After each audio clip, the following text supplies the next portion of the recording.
Bonjour. Dans cette vidéo, nous allons voir comment appliquer la règle permettant de soustraire deux nombres relatifs sur 5 exemples. Rappelons que la règle est celle qui est affichée en haut de l'écran. Donc soustraire un nombre relatif, c'est additionner son opposé. Alors premier calcul que l'on va faire, plus 3 moins plus 7. Donc nous allons appliquer la règle.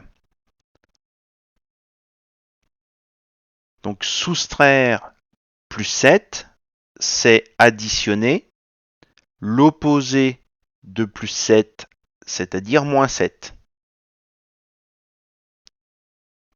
Donc on a transformé la soustraction en addition.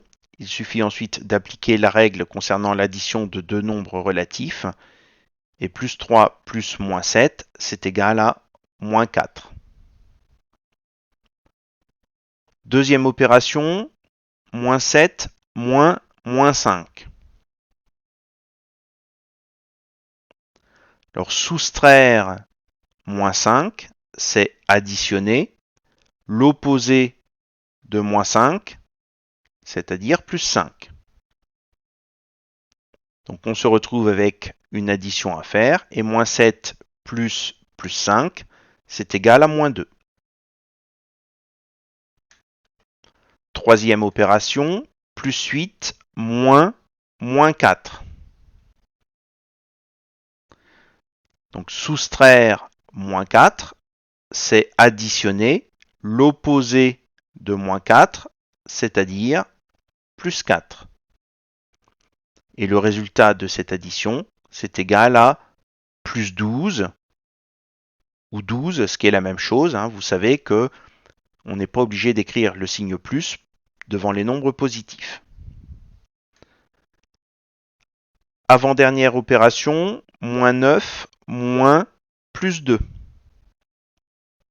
Donc soustraire plus 2, c'est additionner l'opposé de plus 2, c'est-à-dire moins 2.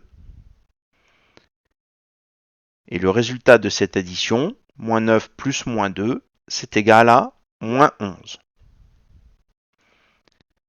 Et enfin, dernier exemple, moins 2 moins moins 6.